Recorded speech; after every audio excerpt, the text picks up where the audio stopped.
عملت خصم 30% على خدماتك الطبية.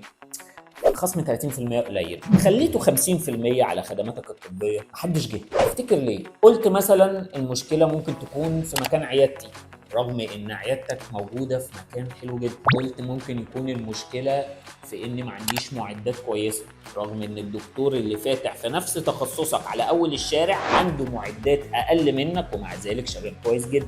وصلت انك تقول ان المشكلة فيك انت شخصيا، انا دكتور فاشل ما بعرفش اشتغل علشان كده محدش بيجي. بقول لك المشكله الحقيقيه فين؟ المشكله الحقيقيه في انك مش عامل لنفسك بيرسونال براندنج قوي. البيرسونال براندنج هو ان اسمك يكون معروف ومشهور، فبالتالي تقدر تبيع اسمك واسم عيادتك بسهوله وبالسعر اللي انت عايزه ومن غير اي خصم. لو عايز تعرف ازاي تعمل لنفسك بيرسونال براندنج قويه، لازم تاخد معانا كورس البيرسونال براندنج اللي بنقدمه للدكاتره بس. الكورس ده هتتعلم فيه ازاي تعمل لنفسك بيرسونال براندنج قويه، ازاي تسوق لنفسك، وازاي تسوق لعيادتك. اشترك فيه دلوقتي واوعدك مش هتندم.